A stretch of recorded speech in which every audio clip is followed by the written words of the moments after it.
Je me nomme Isaac Akpele. Oui, par rapport vraiment au choix du président, le choix d'Amadou, moi je trouve que c'est un mauvais choix. Parce qu'il y a d'autres personnes encore plus compétentes que Amadou et encore plus vigoureux que lui, vraiment qui sont là sur le fauteuil, qui attendent. Comme Jean-Luc Bion par exemple, Ahmed Bakayoko, Soro, plein de cadres vraiment qui sont là, qui peuvent diriger. Voilà, c'est ce que vraiment je voulais. Bon, moi je trouve que le problème de Soro avec la justice, c'est un problème qu'on peut régler en tant qu'Ivoirien. Parce que nous sommes en phase de réconciliation. Vraiment, il ne faudrait pas qu'on se mette encore à se déchirer comme nous l'avons constaté en 2011. Vraiment, il faut éviter tout ça de blesser encore les cœurs. Il ne faut pas empêcher un Ivoirien vraiment de pouvoir être candidat dans son propre pays et peut-être le faire fuir de son pays. Voilà, la réconciliation, c'est de rassembler tous les Ivoiriens et non de se déchirer encore plus. Selon vous, le candidat Amadou n'est pas Vraiment, c'est pas le bon choix, selon moi. Bon, vu l'état de santé, sa capacité de pouvoir gérer, vraiment, moi depuis 2015-16 qu'il est venu vraiment en tant que Premier ministre, nous avons fait le constat. Vraiment, il a eu des coups de pouce et vraiment, en étant seul, vraiment c'était un peu difficile de pouvoir vraiment gérer. Vraiment, on dit que c'est une nation, c'est pas une chambre ou bien une maison ou une localité, c'est tout un pays, tout entier. Voilà, donc vraiment. pourquoi est-ce qu'il a choisi Amadou? Bon, Amadou, peut-être c'est par affinité, si je peux le dire. Peut-être c'est par affinité, voulant toujours garder la main ou le pouvoir entre un cercle fermé ou un cercle, une partie bien définie, raison pour laquelle entre eux, ils peuvent faire ce choix-là. Même je sais que je suis convaincu que au sein du RHDP même, il y a d'autres même qui ne sont pas d'accord. Voilà, je sais qu'il y a d'autres même qui ne sont pas d'accord pour dire les autres partis politiques qui sont là. Voilà. Je dis le président Ouattara, vraiment on ne s'attendait pas à ça se passer. Mais nous on voyait que lui il va se présenter encore en 2020. Vraiment il nous a prouvé qu'il aime son pays. Il ne veut pas mettre feu dans son pays. Vraiment il veut la paix. Il a choisi nos frères Bonkourbari. Vraiment ça nous va tout au droit au cœur. Prions Dieu que tout se passe bien. Oui, il peut diriger la Côte d'Ivoire. Quand on dit diriger, bon, il peut diriger la Côte d'Ivoire bien sûr. Que ça dépend de nous les Ivoiriens, on doit l'encourager. Oui, parce que si tu encourages celui qui est là, il a encore la force de travailler comme un président, tout le monde lui donne des idées. Alors, si on va comme ça, on se fait nous-mêmes du mal. Voilà. Vraiment, je trouve que ce monsieur peut au moins sur les traces du président. Voilà, sur les traces du président, M. Ouattara, puis sur ses traces. Et on veut que, vraiment comme je dis, tout se passe bien. Après, on est tous des Ivoiriens. Ce n'est pas pour une seule fauteuil qu'on va se briser, se gâter. Non. On va le bien, je prie Dieu qu'on accorde bien aux élections. Celui qui a gagné, tout le monde derrière lui. Et on le suit. Et on attend 2025 pour celui qui va venir. Voilà, moi, c'est mon souhait, ça. Ok, moi, je suis Mesmer Bessou. Mais je pense que le choix du candidat RHDP dans un pays démocratique, ça doit être un choix démocratique. Alors, si il s'avérait que c'est le président Ouattara lui-même qui a choisi ou bien imposé le prochain candidat du RHDP, bon, moi, je pense que c'est un peu malvenu. Ça ne sera pas la bonne manière, n'est-ce pas? Si c'est un choix démocratique comme les gens font aux États-Unis, où on fait des primaires, on fait des choses pour choisir, là on sait que bon, le candidat est passé par plusieurs étapes. Mais là, bon, si c'est le chef suprême qui impose quelqu'un, je pense que ça ne sera pas du goût de tout le monde, ou du moins que ça ne sera pas du goût de la majorité. Bon, mais comme nous sommes en Afrique, on subit toujours. Donc bon, voilà. Maintenant, la personne même du candidat Amadou Gon, qu'est-ce que vous pensez de sa personne? Bon, écoutez, je ne suis pas trop proche de Amadou Gon, je ne suis pas trop proche de lui. Bon, disons que je le connais très peu. Je le connais très peu. Il y a certainement d'autres personnes que je connais mieux. Bon, non, mais je ne vais pas... Moi, je ne vais pas...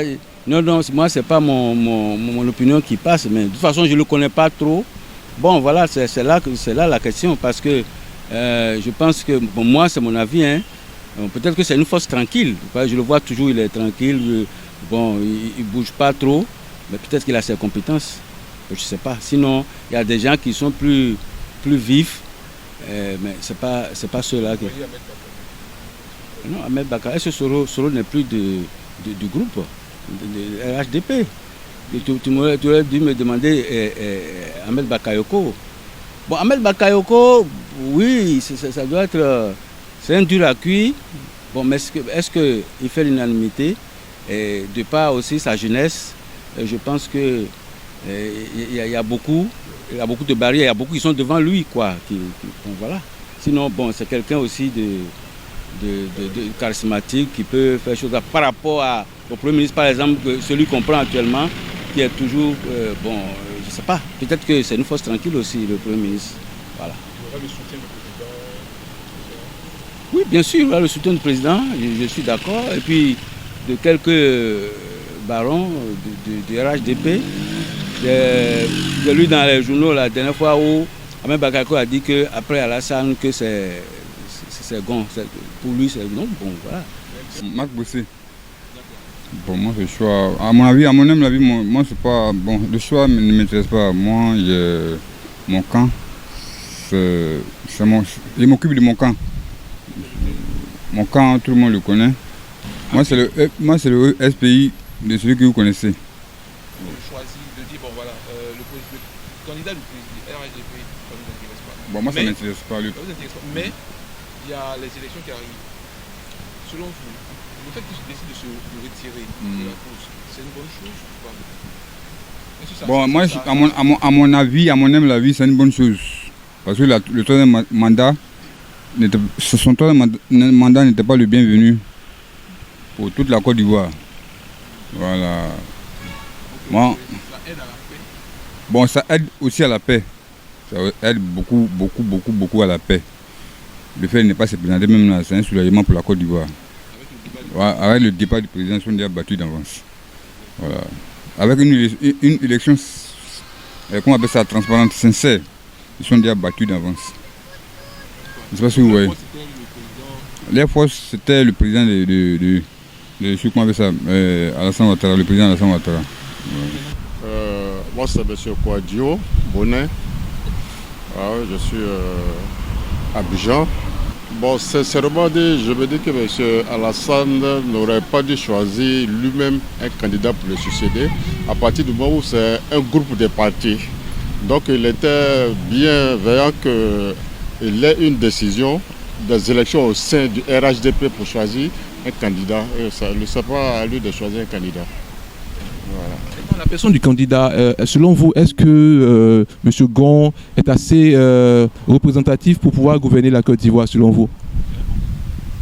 Oh, c'est ce que j'ai dit. Hein. Tout le monde est bon pour gouverner la Côte d'Ivoire parce qu'ils sont dans la transparence.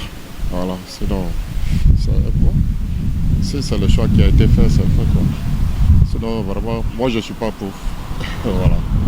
Quel candidat vous auriez souhaité à part lui? Non. Moi, je ne peux pas dire je préfère tel candidat. Je dis que comme c'est un groupe de partis, il aurait pu y avoir des élections au sein. Voilà, la procédure, c'était ça normalement. Sinon, moi, je n'ai pas vraiment un choix dans le RHDP, voilà, de préférence. Voilà. Comment est-ce que vous voyez les élections de 2020? Vous êtes serein? Comment vous voyez ça?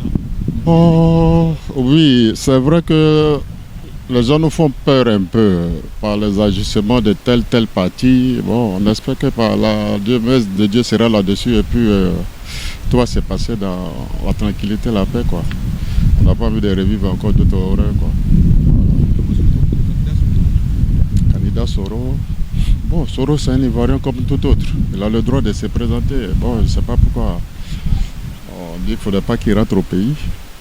Pour ce que tout le monde sait, on ne sait pas si c'est vrai ou bien si c'est faux. Mais quand Soro il a le droit de rentrer au pays pour se présenter, c'est un Ivoirien. Voilà. Ok. Le président dit qu'il se retire pour laisser la place à la nouvelle génération. Ouais. Selon vous, la nouvelle génération est où? Bon, quand il me dit la nouvelle génération, bon, ben, écoutez, d'abord, de un, il ne pourrait plus se présenter après ces 10 ans. Donc, c'est vraiment c'est normal qu'il se retire. Et puis, c'est pas lui qui va dire qu'il laisse la place, que tout le monde laisse la place à une nouvelle génération. Aujourd'hui, dans notre, comment on appelle, dans notre pays ici, il y a un vice-président, il y a un premier ministre. Donc, quel que soit l'âge du président, bon, ben, il a toujours des gars capables de pouvoir le diriger. Donc, celui qui se sent capable, qui peut tenir, va se présenter. Moi, c'est M. Toali Lionel.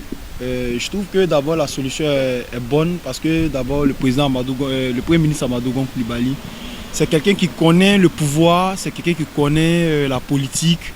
Voilà, et je pense que si le président lui a donné cette opportunité, c'est parce que le président, il sait que c'est un président, c'est le futur président de la Côte d'Ivoire. C'est un président qui est bon pour les Ivoiriens. Voilà, qui pourra envoyer la Côte d'Ivoire dans d'autres limites. Voilà. Donc moi je trouve que c'est un bon choix pour le président Alassane Ouattara. Selon vous, est-ce qu'il est charismatique? Est-ce qu'il est représentatif de la population? Est-ce qu'il est assez fort, je veux dire? Bon, cette question-là, moi je peux dire que c'est un peu individuel, c'est un peu pour chacun. Mais pour moi, je trouve qu'il est bon. Parce que d'abord, si le président l'a pris pour devenir Premier ministre, c'est parce qu'il a vu en lui des qualités. Voilà, il a vu en lui certains points qui sont bons pour la population, pour nous les jeunes, voilà, pour la Côte d'Ivoire. Donc moi je lui fais entièrement confiance. Je trouve que c'est bon, il a un bon charisme. Voilà, parce que déjà, il n'y a pas eu de problème. Voilà, pour dire qu'on l'a enlevé, parce qu'il n'a pas bien fait son travail. Il a été là depuis le mandat du président jusqu'à la fin. Et si le président le met encore devant, je trouve que c'est une bonne idée. C'est parce qu'il a du charisme. Ouais, c'est une bonne. Que répondez-vous à ceux qui disent qu'il aurait pu choisir Ahmed Bakayoko, il aurait pu choisir telle personne? Bon, moi je pense que c'est le choix du président. Hein. S'il n'a pas pu choisir Ahmed Bakayoko, qu'il a mis Gon Coulibaly, tout ça revient à la même question. C'est parce que M. Gon Coulibaly, c'est quelqu'un de bien, c'est quelqu'un qui s'y connaît en la politique. Il a une maturité, voilà. Et puis, alors que le président le ministre Ahmed Bakayoko, lui, il est jeune. C'est vrai, il connaît aussi la politique, mais il est encore jeune. Moi, je pense qu'il doit se perfectionner, voilà, travailler encore, voir encore avec les grands frères. Et puis peut-être le prochain mandat, ce sera la bonne. Ben, c'est la Côte d'Ivoire. Hein. La Côte d'Ivoire, c'est un pays où tout le monde a le droit de s'exprimer. Voilà, le président Soro, on a connu le président Soro depuis le mandat du président Laurent Gbagbo. Voilà, donc s'il trouve qu'il peut faire avancer la Côte d'Ivoire, il peut mettre les moyens pour que les jeunes puissent avoir du boulot. Parce qu'en ce moment, c'est ça le problème. Voilà, parce qu'on n'a pas de boulot, les jeunes ne travaillent pas. C'est que les parents qui sont voilà, toujours à la tête. Voilà, donc moi je trouve que si le président, si M. Soro Guillaume a les qualités de faire avancer la Côte d'Ivoire, de donner du boulot à certains trucs, en tout cas de personnaliser, de perfectionnaliser les projets ivoiriens, lui aussi c'est un bon président parce qu'il était président de l'Assemblée nationale, il a tourné beaucoup dans le ministère, il s'y connaît. Il a travaillé aussi avec le président Laurent Gbagbo, donc il s'y connaît. Les élections de 2020, vous voyez ça sereinement? Est-ce que vous voyez des troubles? Bon, moi je vois ça sereinement, mais il y a quelques échos qui disent qu'il y aura des trous parce que le président, l'ancien président de la Cour, voilà, il aurait été, comment on appelle ça, mandaté de ne pas venir sur le territoire, tout ça. Et puis s'il veut se présenter, bon, on est un peu dans l'inquiétude, sinon on pense qu'il n'y aura rien. Avec le président Babo, avec le président, excusez-moi, Alassane Ouattara, c'est la sérénité, c'est la sécurité et on pense qu'il n'aura rien. Ouais.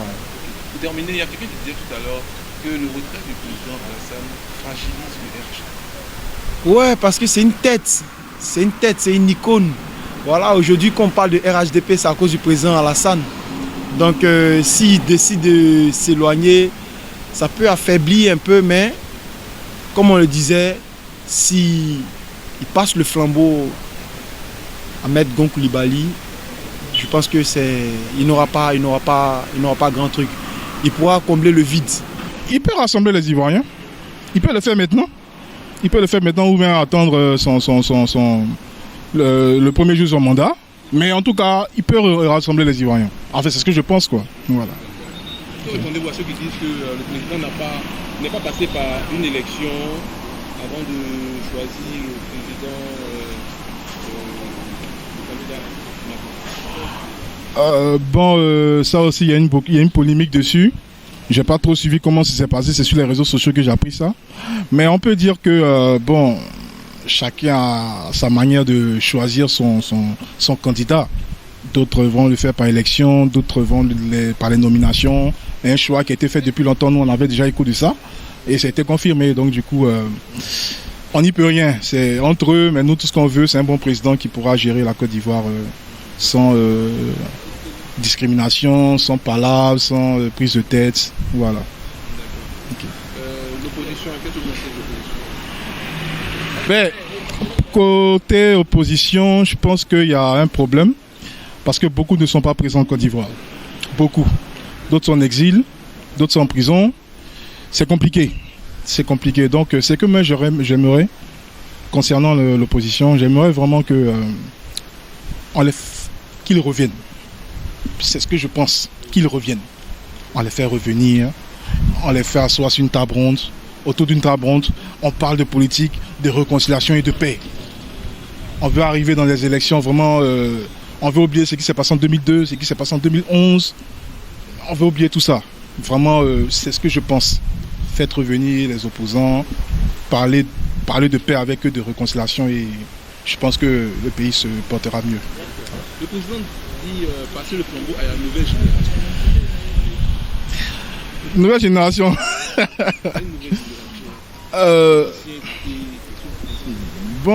Nouvelle génération, c'est encore mieux.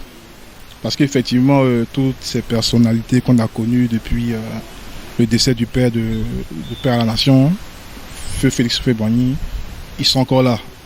Je pense que la nouvelle génération peut assurer. La nouvelle génération peut assurer. Je pense que le président a raison sur ce cas. Voilà. Bon, je m'appelle Ngom William. Je suis né à Kiassalé. Le candidat Amadou Gon Coulibaly, qu'est-ce que vous pensez de lui? Ah non, ça, je le connais très bien. Donc, on a fait la France ensemble. Gon Coulibaly, on était étudiants en France ensemble. Et puis c'est un monsieur, je connais, il est vraiment, sur le plan caractériel, il mérite d'être président. Parce qu'il ne s'arrête pas seulement à Korogo ou à des choses comme ça. C'est un intellectuel. Il viendra et il va vouloir se faire aimer de tout le monde. Donc moi j'ai confiance en lui. Hein, c'est un avenir d'espoir. Donc il va Donc c'est un bon choix selon vous? Ah, en tout cas c'est un très bon choix. Non seulement un choix, mais un très bon choix. D'abord il a l'intelligence. Et puis c'est un monsieur, bon, moi je le vois, on a tous fait la France ensemble. Bon, donc en Côte d'Ivoire, en France là-bas, on avait des associations. Mais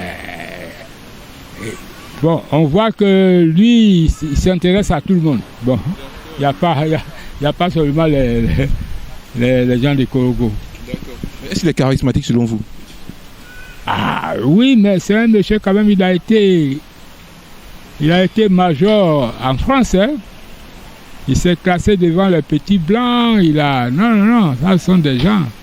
C'est pas sur le plan intellectuel, bon, ça on ne peut pas dire, mais maintenant être intellectuel et être actif sur le terrain, quelquefois, il n'y a pas de mariage entre l'intellectuel et la réalité. Alors, bon.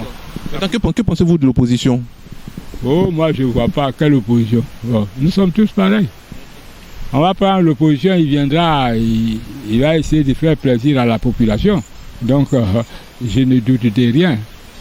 À moins que ça soit peut-être, bon, les socialistes, des trucs comme ça, eux, ils veulent toujours